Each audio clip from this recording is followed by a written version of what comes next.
Hello guys အားလုံးပဲမင်္ဂလာပါ Harry's Creation မှာကြိုဆိုပါရစေဒီနေ့ကတော့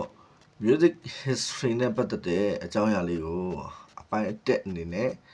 ကျွန်တော်ပြပြပေးသွားမှာဖြစ်ပါတယ်စေဝစားတဲ့သူတွေတော့အများကြီးကြိုးရှိမယ်မျှော်လင့်ပါတယ်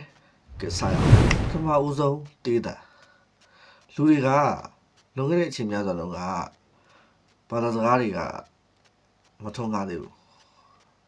ပြီးတော့စာပေပညာတွေလည်းမထုံကားသေးဘူးဒါပေမဲ့အတန်ကိုတော့လူတွေကကြားတတ်နေပြီ။ဘာအတန်နေလဲဆိုတဲ့အခါကျတော့မိုးကြိုးပစ်တဲ့အတန်တွေလေတိုက်တဲ့အတန်တွေတရိษံလေးတွေငှက်ကလေးတွေအော်မြည်တဲ့အတန်တွေစမ်းချောင်းရည်စီးတန်လေးတွေပေါ့။ဒီတန်တွေကိုလူတွေကကြားတတ်နေတယ်။အဲ့ဒီတန်တွေကိုလူတွေရဲ့နှလုံးသားထဲမှာကြားတဲ့အခါမှာခံစားချက်တွေဝင်ဖွာလာတယ်။တခုခုခံစားရတယ်လို့လူတွေခံစားရတယ်။အဲ့ဒါကြောင့်လူတွေဖိစီးမှုတွေများလာတဲ့အခါမှာပင်လယ်ကိုသွားတာတော့တောင်တက်ကြတာတော့အဲ့လိုမျိုးတွေလှုပ်ဆောင်ကြတဲ့အခုလက်ရှိမှာလှုပ်ကြတယ်လို့ပေါ့အဲ့ဒီခင်မှာလည်းဂီတတန်စင်တွေပေါ်လာတဲ့အချိန်မှာလူတွေကစဉ်းစားပြီးတော့မှဒီအတန်တွေကြားတဲ့အခါမှာတစ်ခုခုခံစားရတယ်လို့ခံစားချက်တွေကိုဖန်တီးပေးတယ်လို့သူတို့တွေထင်လာကြတယ်တညမှာပေါ့မိဘုံမိဘထိုင်နေတဲ့လူတယောက်ကကြောက်တုံးလက်တုံးကိုတီးလိုက်တယ်ကြောက်တုံးလုံးတီးလိုက်ပြီးတော့မှအတန်ထွက်လာတယ်တောက်နေပေါ့နောက်လူကလည်းလက်ခုပ်တီးတယ်ထက်ဆိုလက်ခုပ်တီးတယ်အဲ့ဒီအချိန်ကပထမအဆုံးကဘာပေါ်မှာရေဒန်တွေပေါ်ပေါက်လာတဲ့အချိန်ပဲရေဒန်တွေပေါ်ပေါက်လာတယ်ရေဒန်တွေကနေပြီးတော့မှစီးချက်တွေကတဖြည်းဖြည်းလူစမှုကိုပြီးလာတယ်ဆိုတာကိုလူတွေကစပြီးတော့သိလာခဲ့ဘယ်လိုပဲပြောရမလဲဆိုရင်ကလေးမွေးရှင်နေဆိုရဲစစ်ထွက်တယ်ဆိုရင်လေဒေါသတန်နဲ့တခုခုတီးတယ်ဒါပဲလူတွေတည်ဆုံးသွားရင်လေဝမ်းနေတဲ့နဲ့ညှဉ်းညူကြတယ်ဆိုတဲ့အရာတွေဖြစ်လာတယ်ဂီတဟာလူတွေရဲ့ခံစားချက်ဘာသာစကားတစ်ခုဖြစ်လာခဲ့တယ်သူရိယာတွေဘယ်လိုစခဲ့လဲတနေ့မှာလူတယောက်ကမခေါင်းပေါက်ထဲကိုလေမုတ်ကြည့်လိုက်တယ်ပေါ့ဖူးဆိုပြီးတန်ထွက်လာအဲ့ဒီတန်ကပထမအဆုံးဘာဖြစ်လာတာကဘလွေ flute လို့ခေါ်တာပေါ့ဘလွေဖြစ်လာတယ်တချို့တွေကလည်းတရိษံရေပြားကိုတက်သားပေါ်တင်ပြီးတော့မှတီးကြည့်ရဲရိုက်ကြည့်လိုက်တယ်ဒါကတဖြည်းဖြည်းနဲ့ drum ဖြစ်လာတာပေါ့တချို့ကလည်းကျိုးတန်းတွေကိုတင်းကြည့်လိုက်တယ်တင်းပြီးတော့မှထွက်လာတဲ့အတန်တွေကနေပြီးတော့မှတဖြည်းဖြည်းနဲ့ sound တွေဂီတတွေဖြစ်လာတယ်အာရှဂီတရဲ့မျောလင်းချက်တရုတ်မှာတော့ဂီတကိုကဘာကြီးနဲ့ညီညွတ်မှုလို့ယုံကြည်ကြတယ်ဂီချင်းဆိုတဲ့ဒုရိယာကတိတ်ဆိတ်တဲ့တောင်တန်းတွေရဲ့အတန်လိုပဲဆိုပြီးတော့ကတင်စားကြတယ်အိန္ဒိယမှာတော့ရာဂဆိုတဲ့ဂီတစနဲ့ပေါ်လာခဲ့တယ်မနက်ခင်းတွေတော့ရာဂရှိတယ်ညတလဲရာဂရှိတယ်ဝါတဲ့ချိန်တွေမှာတော့ရာဂရှိတယ်ဆိုပြီးတော့မှခံထားကြတယ်ကျွန်တော်မြန်မာမှာကတော့ဆောင်းတွေပဒလားတွေဆိုင်းတွေပေါ့အဲ့ဒါတွေကနန်းတော်ထဲမှာကျွန်တော်တီးခတ်ကြတယ်မြန်မာသားစင်တွေကနူးညံ့ပြီးတော့မှလက်မှုပွေဖြစ်စေတယ်လို့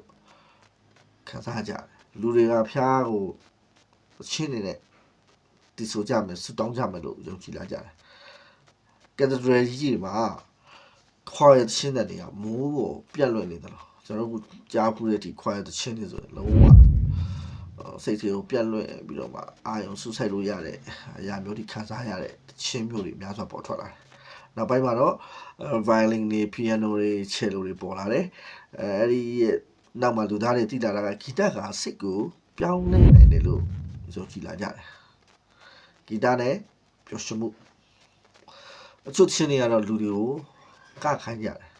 အချို့ကတော့မင်္ဂလာပွဲတွေကိုပို့ပြီးတော့မှဂီတအဖြစ်ပြောစေတယ်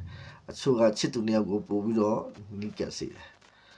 စစ်ဖြစ်နေတဲ့အချိန်မှာတော့စစ်သားတွေကဂီတတီးပြီးတော့မှတခြင်းဆိုကြတယ်ဘာလို့လဲဘာဖြစ်လို့လဲဆိုတော့ဂီတကလူသားတွေကိုရှင်တန်ချင်းစိတ်ပေးလို့ပဲဟုတ်တယ်ဒီဂီတအဖြစ်နှလုံးသားထဲမှာ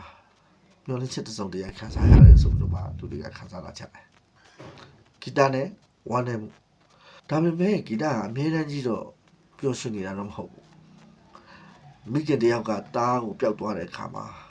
ချစ်သူတယောက်လမ်းခွဲသွားတဲ့အခါနိုင်ငံတစ်နိုင်ငံစစ်ရှုံးတဲ့အခါမှာဝမ်းတဲ့ချင်းတွေပေါ်ထွက်လာတယ်အချို့မယ်လိုဒီတွေတန်စင်တွေကလူတယောက်ရဲ့နှလုံးသားကိုတိတ်လေးငိုစေတယ်ဂီတကလူသားရဲ့မျက်ရည်ကိုတော့အတန်အဖြစ်ပြောင်းပေးနိုင်တယ်လို့သူတွေသိရှိလာခဲ့တယ်အဲ့ဒီအချိန်ထိလူသားတွေဟာသိလာခဲ့တာကဂီတဆိုတာဖြော်ပြရေးတစ်ခုတတ်တော့မဟုတ်တော့